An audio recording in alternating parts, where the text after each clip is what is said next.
Hello दोस्तों, कैसे हैं आप सभी। आई होप कि आप लोग अच्छे होंगे। दोस्तों, आज तो सबसे पहले मैं आप सभी को थैंक यू बोलना चाहूँगी, क्योंकि दोस्तों आपके जो कमेंट आ रहे हैं, जो प्यारे प्यारे कमेंट आ रहे हैं दोस्तों, उसको देख करके बहुत मोटिवेशन मिलता है। ये फील होता है कि हाँ, मैं आप लोगों के लिए कुछ कर रही हूँ, कुछ दे पा रही हूँ। दोस्तों रियली बहुत अच्छा लगता है आपका पॉजिटिव कमेंट देख करके। दोस्तों ऐसा भी नहीं है कि अगर आप पॉजिटिव कमेंट करेंगे तभी मुझे अच्छा लगेगा।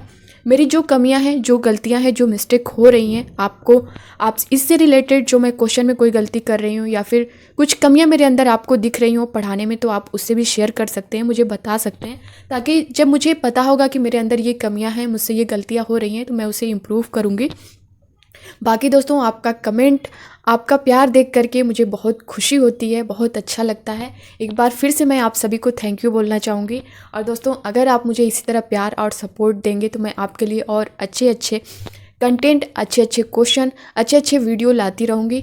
आपका यही कमेंट मुझे मोटिवेट करता है। तो दोस्तों जिन लोगों ने भी अभी तक चैनल को नहीं सब्सक्राइब किया है, कर लें। और दोस्तों प्लीज़ आपसे रिक्वेस्ट है, आप अगर मुझे प्यार देना चाह रहे हैं, आप मुझे मोटिवेट करना चाह रहे हैं, तो इसी तरह करते रहिए। और प्लीज़ वीडियो को जितना हो सके ज़्यादा से ज़्यादा शेयर करिएगा।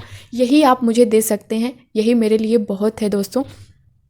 और दोस्तों ईवीएस की जो मैं प्रैक्टिस करवा रही हूँ, आप लोगों ने देखी होगी। बहुत सारे स्टूडेंट कमेंट कर रहे थे कि मैम मैप से रिलेटेड जो एक क्वेश्चन आता है उस पर वीडियो मैंने नहीं बनाई थी, क्योंकि मैं बोली थी कि उसको अलग से मैं एक मैप ला करके उसको फ्रंट पे रख करके उसको बताऊंगी, ताकि आपके माइंड में वो चीज़ें सेट हो जाएं। एक नंबर वहाँ से कंफर्म आता है, तो अगर आप उसे देख लेंगे तो आपके मन में जो भी कन्फ्यूज़न होगा वो दूर हो जाएगा, जो भी डाउट होगा वो दूर हो जाएगा। इसलिए सारी प्रैक्टिस में मैंने मैप से रिलेटेड कोई क्वेश्चन नहीं लिया था, मैंने पहले ही बोला था मैं उसकी एक अलग से वीडियो बनाऊंगी। तो दोस्तों आज शाम 9 बजे तक आपको वो वीडियो मिल जाएगी, और बहुत ही इंपॉर्टेंट है, 10 क्वेश्चन है, वो बार बार रिपीट होते हैं मैप से रिलेटेड, आप उसे ज़रूर देखना। तो दोस्तों आज का अब ये पहला क्वेश्चन हम स्टार्ट करेंगे। शिक्षार्थी एक अच्छे लेख के विकास के लिए कई चरणों से गुजरते हैं, यह उपागम कहलाती है। ऑप्शन फर्स्ट है लिखने का उत्पाद उपागम, सेकंड है राजकीय लेखन, थर्ड है अध्ययन कौशल, फोर्थ है लिखने का प्रक्रिया उपागम। तो दोस्तों यहाँ पे आप लोग अपने आंसर करिए। शिक्षार्थी एक अच्छे लेख के विकास के लिए कई चरणों से गुजरते हैं, यह उपागम कहलाती है।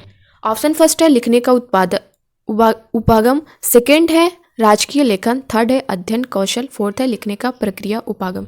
तो दोस्तों आपका यहाँ पे जो करेक्ट आंसर होगा ना, क्या पूछा है, अच्छे लेख के विकास के लिए कई चरणों से गुजरते हैं, यह उपागम होगा दोस्तों, लिखने का प्रक्रिया उपागम, यानी हमारा जो फोर्थ ऑप्शन है ये करेक्ट हो जाएगा। ठीक है, अगला क्वेश्चन हम देखेंगे।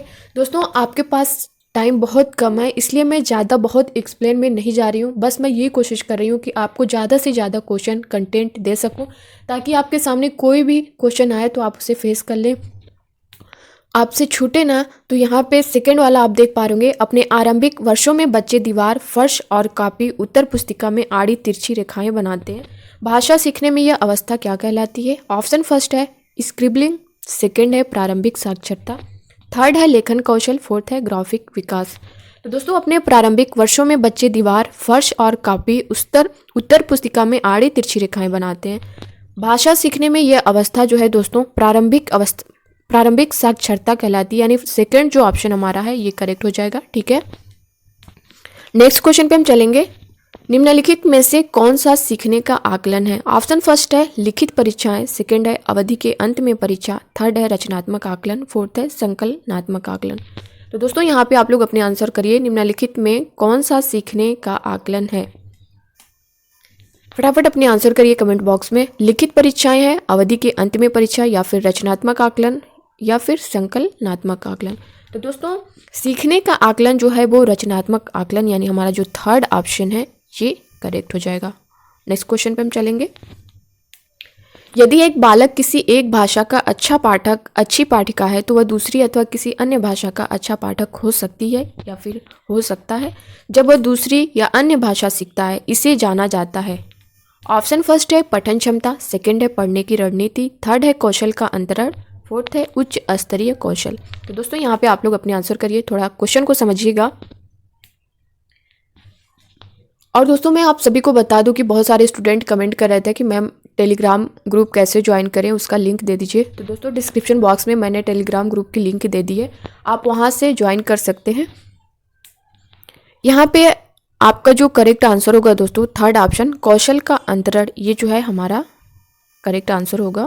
अगला क्वेश्चन हम देखेंगे, सीखने के प्रतिफल हैं। ऑप्शन फर्स्ट है वे दक्षताएं जिन्हें शिक्षार्थी द्वारा किसी पाठ्यक्रम के अंत में प्राप्त कर लेना चाहिए या प्रदर्शित करना चाहिए। सेकंड है भाषा शिक्षण के उद्देश्य हैं जो भाषा पाठ्यचर्या तथा पाठ्यक्रम में वर्णित है। थर्ड है अध्ययन के दौरान शिक्षार्थी के संप्रेषण कौशल पर आधारित है। फोर्थ है वे प्रक्रियाएं हैं जिनके द्वारा शिक्षार्थी से प्रदर्शन की अपेक्षा की जाती है। तो दोस्तों यहाँ पे आप लोग अपने आंसर करिए, सीखने के प्रतिफल इसमें से कौन है? वे प्रक्रियाएं जिनके द्वारा शिक्षार्थी से प्रदर्शन की अपेक्षा की जाती है, ये नहीं होगा दोस्तों। अध्ययन के दौरान शिक्षार्थी के संप्रेषण कौशल पर आधारित है, ये आपका बेस्ट आंसर नहीं होगा। भाषा शिक्षण के उद्देश्य हैं जो भाषा पाठ्यचर्या तथा पाठ्यक्रम में वर्णित हैं, ये भी आपका बेस्ट आंसर नहीं होगा। वे दक्षताएं जिन्हें शिक्षार्थी द्वारा किसी पाठ्यक्रम के अंत में प्राप्त कर लेना चाहिए या प्रदर्शित करना चाहिए, ये दोस्तों आपका सबसे बेस्ट आंसर होगा, यानी ऑप्शन फर्स्ट जो है वो करेक्ट हो जाएगा। अगला क्वेश्चन हम देखेंगे, निम्नलिखित में से कौन से दो उपचारात्मक शिक्षण के मुख्य उद्देश्य हैं? इसके उपचारात्मक शिक्षण के मुख्य उद्देश्य को पूछा है। ए है उपचारात्मक शिक्षण शिक्षार्थियों के सीखने को बेहतर करने के लिए है। बी है उपचारात्मक शिक्षण शिक्षकों के शिक्षण में बदलाव करने के लिए है। सी है उपचारात्मक शिक्षण शिक्षकों द्वारा अपने शिक्षार्थी को समझने के लिए है। डी है उपचारात्मक शिक्षण अभिभावकों के लिए है कि वे जाने कि कुछ शिक्षार्थियों को सुधार की आवश्यकता क्यों है। तो दोस्तों इसका तो कहीं इसमें होगा ही नहीं। उपचारात्मक शिक्षण शिक्षकों द्वारा अपने शिक्षार्थी को समझने के लिए है, ये भी नहीं होगा दोस्तों।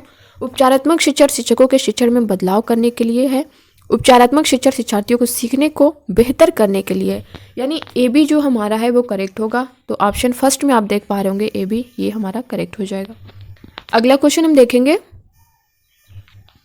एक अध्यापिका ने अपनी कक्षा को 5 समूहों में बांट दिया जिसमें प्रत्येक समूह में 5 विद्यार्थी हैं तथा उन्हें घर, विद्यालय, सड़क, भूमि तथा आकाश शब्दों से संबंधित शब्द ढूंढने के लिए कहा। प्रत्येक समूह ने 10 से 15 शब्द ढूंढे तथा अन्य समूहों के साथ साझा किए। अध्यापिका ने यहाँ शब्दावली शिक्षण के लिए कौन सी प्रविधि अपनाई थी? ऑप्शन फर्स्ट है शब्द तथा वाक्यांश, सेकंड है थीम आधारित शब्दावली, थर्ड है शब्दों का वर्गीकरण, फोर्थ है नियामक शब्दावली।